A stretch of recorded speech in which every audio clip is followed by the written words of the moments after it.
नमस्कार दोस्तों। आशा करता हूं आप लोग बहुत ही अच्छे हों। आइए आज हम एक नई कहानी सुनते हैं। कविता नाम की एक महिला एक स्कूल में टीचर थी। वो बहुत ही अच्छी तरीके से अपने बच्चों को पढ़ाया करती थी।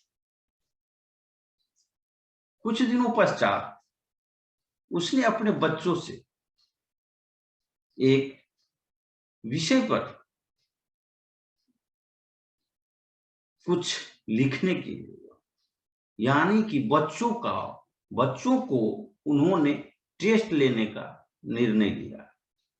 जब बच्चों को टेस्ट ले रहे थे, इसी क्रम में उन्होंने उस टेस्ट में जो टॉपिक यानी डाला, उस टॉपिक पे लिखना था कि मेरी ख्वाहिश, यानी मेरी डिजायर क्या है, मेरी ख्वाहिश क्या है। उस विषय पर सब बच्चों को लिखना था।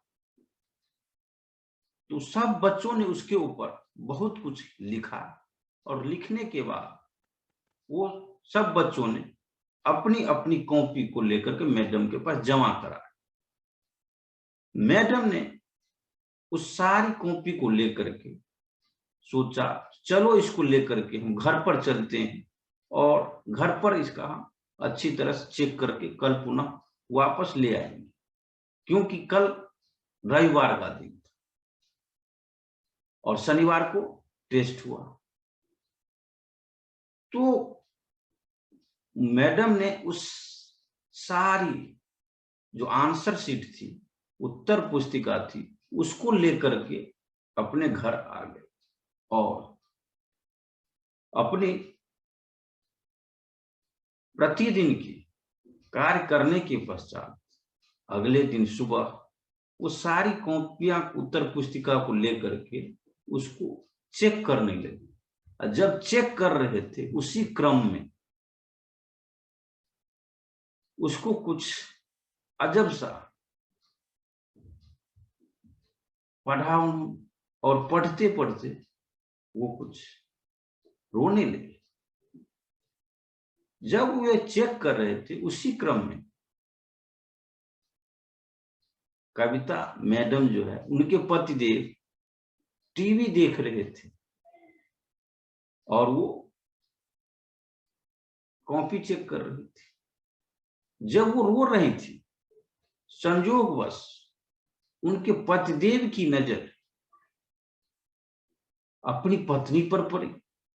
जब यह देखा तो उसके पति ने उससे पूछा, क्यों रो रही है, ऐसा क्या बात हो गई? अभी तो अच्छा खा रही, चेक कर रही, इसमें क्या हो गया है, किस वजह से तू रो रही? तो कविता मैडम ने अपने पति से कह रही, इसमें हमने बच्चों को दिया था, टेस्ट लिया था, उसमें मैंने बोला मेरी ख्वाहिश के ऊपर तुम लोगों को लिखना है। अब एक बच्चे ने ऐसा कुछ लिखा है जिसे मैं पढ़ करके बहुत ही भावुक हो गई और रोने लगी। तो उसके पतिदेव ने आश्चर्य से पूछा, ऐसा क्या इसमें लिखा हुआ है, हमें भी बताओ। तो उसने, कविता मैडम ने अपने पतिदेव से बता रही है, इसमें एक बच्चा ने लिखा क्या, इसमें जो लिखा है, जो मेरी ख्वाहिश, एक बच्चे ने लिखा है कि मेरी ख्वाहिश यह है कि मैं टीवी बन जाऊं, मैं टीवी बन जाऊंगा तो सब व्यक्ति हमारे पास आए और जब हमारे पास आए तो मैं सबको कुछ न कुछ दे पाऊंगा।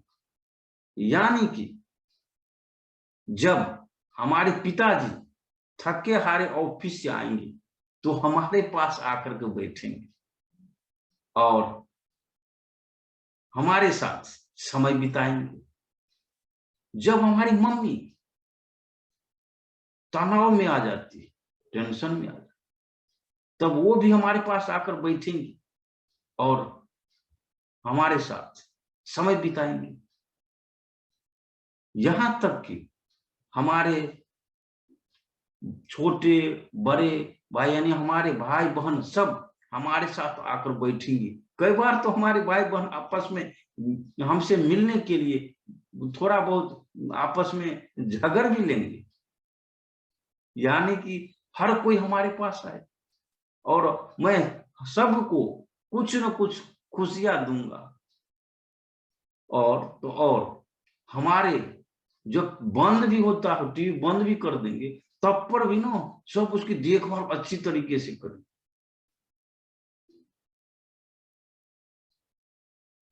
तो ये सुनकर उसके पतिदेव ने कहा, ये बहुत ही गलत बात है। जिस बच्चे ने ये लिखा उसके माता पिता को इसके बारे में सोचना चाहिए, उसको थोड़ा सा उसके लिए समय तो देना चाहिए। दिए उसके माता पिता के लिए, माता पिता अगर थोड़ा समय दे तो उस बच्चे को कितना अच्छा होता। उसके बच्चे को कभी लग रहा है उसके माता पिता उसके परिवार के सदस्यों को कभी समझ ही नहीं पा रहा। तो ये बहुत ही दुर्भाग्य की बात है, उसके माता पिता ने उसका देखभाल अच्छी तरीके से नहीं कर। तो कविता मैडम ने कहा, आप जानते हैं कि वो बच्चा कौन है? कहा, हमें कैसे पता वो बच्चा कौन है, लेकिन जो भी है उसके परिवार के सदस्य उसके साथ, उसके माता पिता, उसके परिवार के सदस्य बाकी अच्छा नहीं कर रहे, जैसा कि उसने इस टेस्ट में लिखा। तो इसके बारे में कविता मैडम ने कह रही है, जो मैं बता रहा हूं वो बच्चा है कौन? वो कहा, वो बच्चा अपना ही छोटू है, छोटू अपना ही छोटू। कहा तो ये सुनकर वो बहुत ही आश्चर्य में डूब जाते। तो दोस्तों, इस कहानी का कहने का मकसद या सुनाने का मकसद ये है कि क्या हम लोगों के जीवन में भी ऐसा तो नहीं हो रहा, हम लोगों के परिवार में ऐसा तो नहीं हो रहा?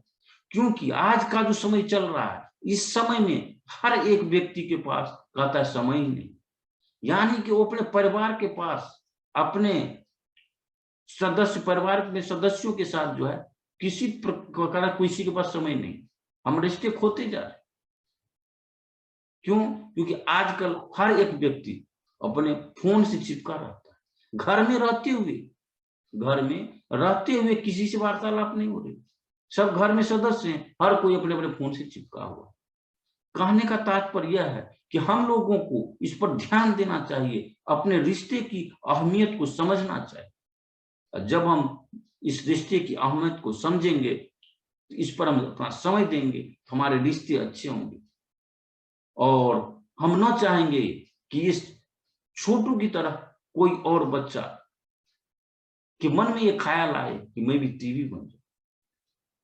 तो दोस्तों, हम आशा करते हैं कि आप लोग इस बात को समझेंगे और अपने इस रिश्ते, अपने परिवार के सदस्यों को आपस में जोड़ कर रखने में, उसके साथ रिश्ते बनाने में अपना महत्वपूर्ण योगदान दीजिएगा।